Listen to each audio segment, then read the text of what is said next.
मेरे साथ अलग अलग संवाददाता अलग अलग जगहों से जुड़े हुए हैं। सबसे पहले बात करेंगे उत्तराखंड का, जहां से हमारे साथ ब्यूरो चीफ किशोर रावत जुड़ गए हैं। किशोर, उत्तराखंड की अगर बात करें तो किस तरह से असर तूफान का नजर आ रहा है, क्योंकि 9 जिलों के लिए तो रेड अलर्ट भी मौसम विभाग जारी कर रहा है। क्या कुछ अपडेट मिल पा रहा है आपको?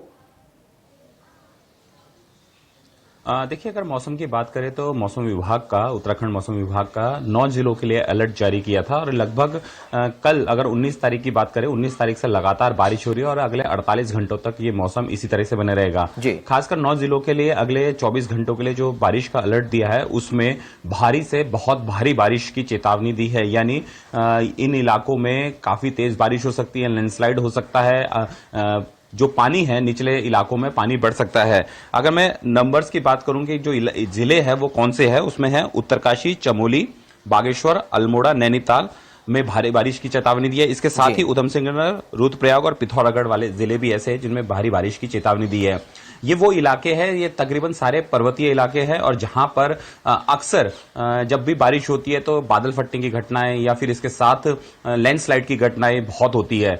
हालांकि अभी इस वक्त उत्तराखंड में 25 तारीख तक कोविड कर्फ्यू है, इसकी वजह से आवाजाही कम है। ऐसे में जो मेन रास्ते हैं यानी हाईवेज है उसमें थोड़ा खतरा कम है, लेकिन जिस तरीके से गांव में लोग रह रहे हैं, शहरों में लोग रह रहे हैं, कस्बों में रह रहे हैं, नदी किनारे लोग रह रहे हैं, उनके लिए थोड़ा खतरा इसलिए हो सकता है कि जब ऊपर बारिश होती है तो पानी का लेवल बढ़ता है और बाढ़ जैसे हालात होते हैं। इससे पहले भी अगर 1 मई से लगा के देखें तो करीबन 6 से 7 ऐसी बड़ी घटनाएं हो चुकी है जिसमें लैंडस्लाइड और बादल फटने जैसी घटनाएं हुई है, जिसमें हालांकि जानमाल की ज्यादा हानि नहीं हुई है लेकिन नुकसान बहुत हुआ है।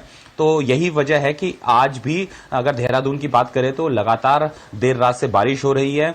कई ऐसे इलाके हैं जहां पर लगातार बारिश हो रही है और लैंडस्लाइड की घटनाएं सामने जिनकी खबरें निकल के आ रही है। फिलहाल अभी बड़ी घटनाएं कोई नहीं है, लेकिन लगातार बारिश की वजह से सामान्य जनजीवन प्रभावित हो रखा है। वेदर अगर टेम्परेचर की बात करें तो जाहिर सी बात है कि टेम्परेचर काफी निचला चला गया है और खासकर मई में जब प्रचंड गर्मी होती थी उस समय, इस वक्त 1 मई से अगर बात करें तो अभी तक गर्मी का कोई एहसास नहीं है। लोगों को लग रहा है कि इस बार मौसम में परिवर्तन जरूर हुआ है, लेकिन बारिश की वजह से काफी जनजीवन सामान्य प्रभावित हुआ है। किशोर, आपने बड़ी बातें कही हैं, क्योंकि आपने जिन जिलों का नाम लिया और आपने बताया भी कि जहां पर रेड अलर्ट जारी किया गया है, जिनको चेतावनी जिन जिलों को दी गई है वहां पर खतरा ज्यादा भी रहता है और जाहिर तौर पर उत्तराखंड में इस लिहाज से पहले भी कई आपदाएं हमने देखी हैं तो लोगों में भय का माहौल भी बना रहता है।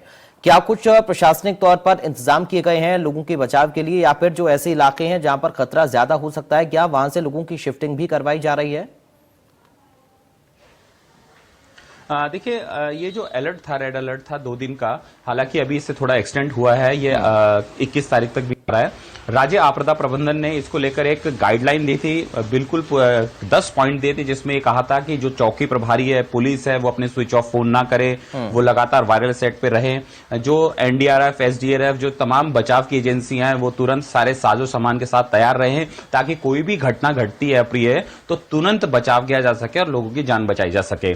इसके साथ ही तमाम जो जिला अधिकारी है उनको भी अलर्ट रहने के निर्देश दिए गए हैं। इसके साथ ही सभी को, जो जिला अधिकारी है उत्तराखंड में, एक अच्छी बात है कि करीबन 200 से ज्यादा सैटेलाइट फोन किए गए। 2013 की आपदा के बाद ये महसूस किया गया था कि नीचे ऐसे इलाके जहां संपर्क कट जाता है तो वहां सैटेलाइट फोन रखा जाए। तो सभी जिला अधिकारियों को, सभी जो प्रशासनिक अधिकारी है उनको कहा है कि आप अलर्ट रहें, जो सैटेलाइट फोन है वो ऑन करके रखें। कोई भी घटना घटती है स्विच ऑफ फोन नहीं होना चाहिए, क्योंकि अगर कोई घटना घटती है, मदद की जरूरत पड़ती है तो तमाम मदद की जाती है, चाहे इसमें मेडिकल टीम है, ये आपदा टीम है, रेस्क्यू टीम है। इसके साथ ही जो प्राइवेट हेलीकॉप्टर कंपनियां हैं यानी एविएशन कंपनियां, उनको भी तैयार रहने को कहा है कि अगर लोगों को रेस्क्यू करना पड़े तो आप बिल्कुल तैयार रहे, बिल्कुल अलर्ट मोड पे रहे। इसके साथ ही एक सबसे बड़ी बात ये कही गई है कि जो इन दिनों में यानी 19, 20, 21 तक की सभी छुट्टियां रद्द कर दी गई है। अगर कोई छुट्टी जाना चाहता है उसकी छुट्टियां रद्द कर दी गई। तो अलर्ट मोड पे है, क्योंकि 2013 में जो घटना घटी थी वो पूरी दुनिया ने देखा था। उसके बाद भी लगातार ऐसी घटनाएं घटी है जिसको उत्तराखंड कहीं ना कहीं आपदा की मार झेलता रहा है। तो यही वजह है कि अलर्ट के लिए रहेगा। मॉनिटरिंग सचिव आपदा प्रबंधन कार्यालय में हो रही है। चीफ सेक्रेटरी देख रहे हैं, जो आपदा मंत्री है, आपदा प्रबंधन मंत्री है धन सिंह रावत, वो खुद इसकी मॉनिटरिंग कर रहे हैं। तो लगातार मॉनिटरिंग हो रही है, लेकिन बारिश है वो लगातार बढ़ती जा रही है और ये कहीं ना कहीं थोड़ा लोगों के मन में, दिल में डर जरूर बैठा रही है, क्योंकि अक्सर जब देहरादून में या फिर उत्तराखंड में लगातार बारिश होती है तो वो कोई ना कोई ऐसी घटना करती है जिससे जान माल की हानि होती है। बिल्कुल, आप किशोर मेरे साथ बने रहिए। उत्तर प्रदेश का भी हम रुख करेंगे। लखनऊ और शामली से हमारे साथ जुड़े हैं विजय और वरुण। विजय, सबसे पहले मैं आपके पास आऊंगा, क्या कुछ उत्तर प्रदेश के लिए अलर्ट है और किस तरह का असर इस तूफान का आप देख रहे हैं वहां पर? बिल्कुल, अगर उत्तर प्रदेश की हम बात करें तो जाहिर है कि इसको भी लेकर के यहाँ पर रेड अलर्ट जारी किया गया है मौसम विभाग के जरिए से, क्योंकि जब से साइक्लोन आया है, साइक्लोन आने के बाद से ही प्रदेश में जो मौसम की स्थिति है वो कहीं ना कहीं आंधी तूफान या फिर घने बादल जो है बारिश के छाए हुए हैं, और इस बीच लगातार कई बार काफी तेज हवाएं भी यहाँ पर चली हैं और इसके बाद बादल भी जो है वो काफी दिनों से छाए हुए हैं। हालांकि जो बारिश, जो काफी ज्यादा तेज बारिश हो रही है वो कल से शुरू हुई है। कल पूरे दिन भर बारिश होती रही और आज भी पूरे बात की जाए राजधानी लखनऊ में तो सुबह से ही काले बादल जो है वो आसमान में छाए हुए हैं। हालांकि तेज हवाएं आज और कल नहीं चली हैं, लेकिन बारिश लगातार होती रही है। कल पूरे दिन भर बारिश होती रही है। मौसम भी काफी ज्यादा ठंडा है, टेम्परेचर भी बहुत ज्यादा गिरा है और ये माना जा रहा है कि अगले 48 घंटों तक ये संभावना लगातार बनी रहेगी और इसको लेकर के उत्तर प्रदेश को भी रेड अलर्ट में घोषित किया गया है। और जाहिर है कि साइक्लोन जब से आया है तब से स्थिति ऐसी ही बनी हुई है और जिस तरह से लगातार घटनाएं हुई हैं जिलों में, चाहे वाराणसी में घटना हुई हो, चाहे कानपुर में घटना हुई हो,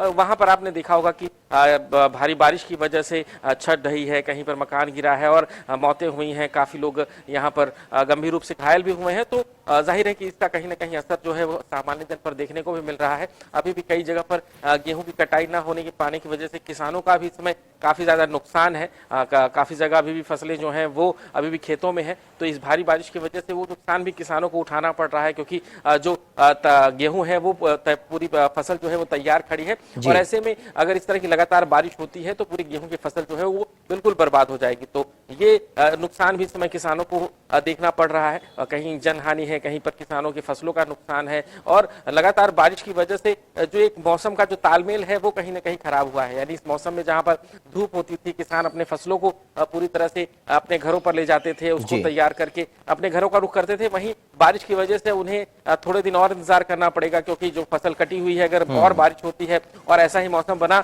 रहेगा तो वो सड़ना भी शुरू हो सकता है। तो इस वजह से ये स्थिति ऐसी इसमें काफी ज्यादा कहा जा सकता है किसानों के लिए खराब स्थिति कही जा सकती है। लेकिन जहां पर जन हानि हुई है उसको भी लेकर के सरकार की तरफ से भी किसी प्रकार की किसी मुआवजे की बात नहीं कही गई, लेकिन माना जा रहा है कि अगले कुछ दिनों में मुख्यमंत्री की तरफ से जिलों से इस पूरी मामले की रिपोर्ट मांगी जा सकती है। ठीक है, आप मेरे साथ विजय बने रहिए। हम शामली का रुख करेंगे क्योंकि शामली में वरुण बड़ा हादसा हुआ है और ये बेहद दर्दनाक हादसा है कि एक ही परिवार के 4 लोगों की मौत हो गई है और 3 मासूम भी इसमें शामिल हैं। क्या कुछ अपडेट है इस हादसे को लेकर और प्रशासनिक तौर पर क्या कुछ कहा जा रहा है इस तूफान को लेकर? बिल्कुल, देखिए शामली में 2 दिन से लगातार जो बारिश हो रही थी उसके कारण ही जो है एक मकान जो है बरबराकर गिरा है, उसकी छत गिरी है और छत के नीचे सो रहे एक ही परिवार के 6 सदस्य उसमें दब गए। हालांकि जो है इसमें जो परिवार का मुखिया था उसका एक बड़ा बेटा था, वो तो किसी तरह बच गया, लेकिन जो 3 मासूम छोटे बच्चे उसके नीचे दब गए, उन बच्चों की मां, उनकी जो है मौके पर ही दबने से मौत हो गई है।